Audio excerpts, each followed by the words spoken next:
인간은 역사상 수많은 실수를 저질렀어요. 근데 그 실수 중 일부는 수천 명, 수만 명의 목숨을 앗아갔고 심지어 자연 자체를 영원히 바꿔놓기도 했죠. 오늘은 인간이 만들어낸 역사상 최악의 재앙들을 알아볼 건데요. 이걸 들으면 인간의 욕심과 무관심이 얼마나 무서운 결과를 낳는지 느끼실 거예요. 그럼 시작해볼까요? 첫 번째, 보팔가스 누출 사고예요.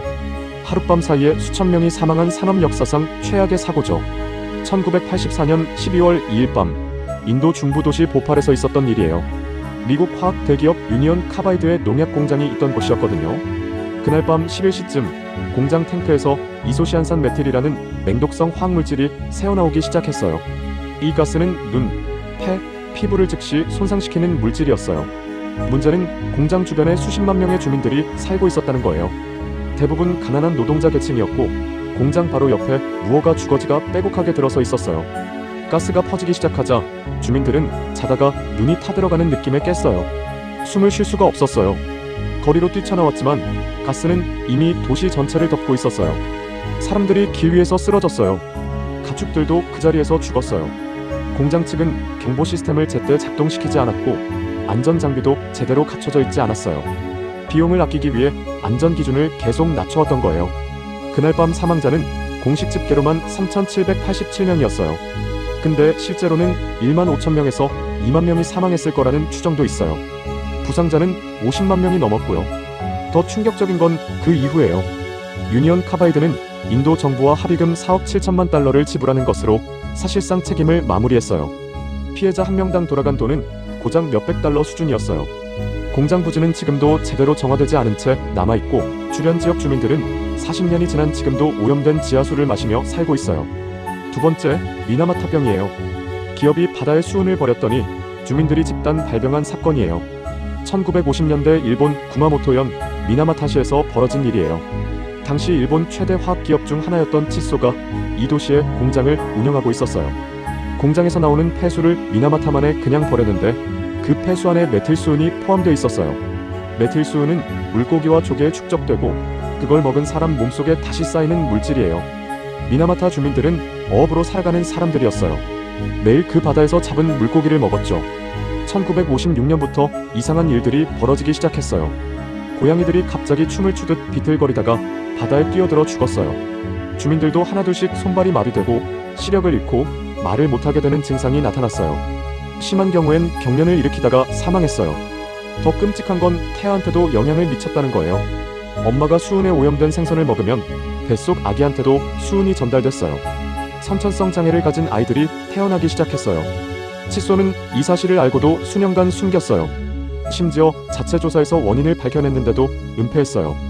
공식적으로 확인된 환자만 2,265명이고 그중 1,784명이 사망했어요. 실제 피해자는 훨씬 더 많을 거라고 봐요. 미나마타병은 지금도 기업의 탐욕이 얼마나 큰 비극을 낳을 수 있는지 보여주는 대표적인 사례로 남아있어요. 세 번째, 런던 대스모그예요. 스모그가 5일간 도시를 덮어서 1만 2천 명이 사망한 사건이에요. 1952년 12월 5일부터 9일까지 영국 런던에서 있었던 일이에요. 당시 런던은 석탄을 주요 연료로 쓰는 도시였어요. 가정집 난방, 공장, 발전소까지 전부 석탄을 태웠거든요. 그런데 그의 겨울 기상 조건이 최악이었어요. 찬 공기층이 따뜻한 공기층 아래에 갇히는 기온 역전 현상이 일어났어요. 이 때문에 굴뚝에서 나온 매연이 위로 올라가지 못하고 도시 바닥에 가라앉기 시작했어요. 5일 동안 런던은 짙은 황색 스모그로 완전히 뒤덮였어요. 낮에도 앞이 안 보일 정도였어요. 지하철 안에서도 스모그가 들어올 정도였고 공연장에서는 무대가 안 보인다고 공연을 중단했어요. 이 스모그를 마신 사람들은 기관지와 폐가 망가졌어요. 특히 노인, 어린이, 기저질환자들이 줄줄이 사망했어요. 공식 사망자는 4,000명이었는데 이후 연구에서는 실제 사망자가 1만 2천 명에 달한다는 게 밝혀졌어요. 더 황당한 건 영국 정부의 초기 반응이었어요. 처음엔 그냥 짙은 안개라고 발표했어요. 석탄 산업에 타격이 갈까봐 스모그라는 사실 자체를 인정하지 않으려 했거든요. 이 사건은 결국 영국에서 1956년 청정공기법이 만들어지는 계기가 됐어요. 수천 명이 죽고 나서야 법이 바뀐 거예요. 네 번째, 테네리페 공항 참사예요. 활주로에서 두 비행기가 충돌한 역사상 최악의 항공사고예요. 1977년 3월 27일 스페인 카나리아 제도 테네리페 공항에서 있었던 일이에요. 그날 공항은 극도로 혼잡했어요. 인근 그란카나리아 공항에서 폭탄 테러 위협이 있었거든요. 그 때문에 항공기들이 테네리페 공항으로 대거 우회했고 활주로가 비행기들로 가득 찼어요. 그리고 설상가상으로 짙은 안개까지 끼었어요. KLM 네덜란드 항공 여객기가 이륙을 시작했어요.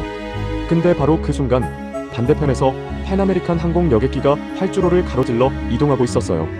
안개 때문에 서로를 볼 수가 없었어요. KLM 기장은 관제탑 허가가 떨어진 줄 알았고 팬암 여객기는 아직 활주로를 빠져나오지 못한 상태였어요. 두 비행기가 정면으로 충돌했어요. 두 항공기 탑승객 644명 중 583명이 사망했어요. 생존자는 61명이었어요. 이 사고 이후 전 세계 항공업계는 관제탑과 조종사 간 통신 방식을 완전히 바꿨어요. 그리고 조종사가 기장 지시에 무조건 따르지 않고 이의를 제기할 수 있는 문화를 만들었어요. KLM 기장이 부기장의 우려를 무시하고 이륙을 강행했던 게 사고 원인 중 하나였거든요. 5번째, 아랄의 소멸이에요. 소련이 강물을 돌렸더니 세계 4위 호수가 사막이 된 사건이에요. 아랄에는 중앙아시아에 있던 거대한 호수예요. 1960년대만 해도 면적이 약 6만 8천 제곱킬로미터였어요. 한반도의 3분의 1 크기예요. 세계에서 네 번째로 큰 호수였어요. 근데 지금은 어떻게 됐을까요? 호수의 90% 이상이 사라졌어요.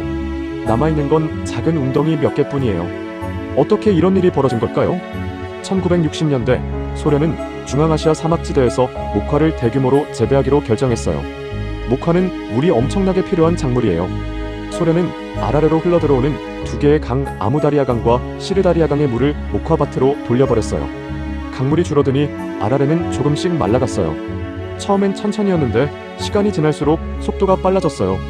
물이 줄어들면서 염분 농도가 높아졌고 물고기들이 떼죽음을 당했어요. 아라레에서 어업으로 살아가던 수만 명의 주민들이 일자리를 잃었어요. 항구 도시였던 무이나크는 지금 해안에서 150km 이상 떨어진 사막 한가운데 있어요. 항구에 있던 배들은 그냥 모래 위에 녹슨 채로 방치되어 있어요. 소련은 이 결과를 예측하고도 목화 생산을 멈추지 않았어요. 지금도 아랄의 복원 시도가 이어지고 있지만 완전히 되살리는 건 사실상 불가능하다는 게 전문가들의 의견이에요.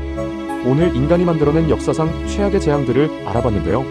하룻밤에 수천 명이 사망한 보팔가스 누출, 수은 때문에 마을 전체가 병든 미나마타, 스모그로 1만 2천 명이 사망한 런던, 583명이 사망한 테네리페 공항 참사, 그리고 세계 4위 호수를 사막으로 만든 아랄의 소멸. 이 재앙들엔 공통점이 있어요. 전부 막을 수 있었어요. 욕심, 무관심, 그리고 책임 회피가 만들어낸 결과들이에요. 어떤 사건이 가장 충격적이었나요? 댓글로 알려주세요. 아직 구독 안 하셨으면 지금 구독 눌러주세요. 진짜라고였습니다.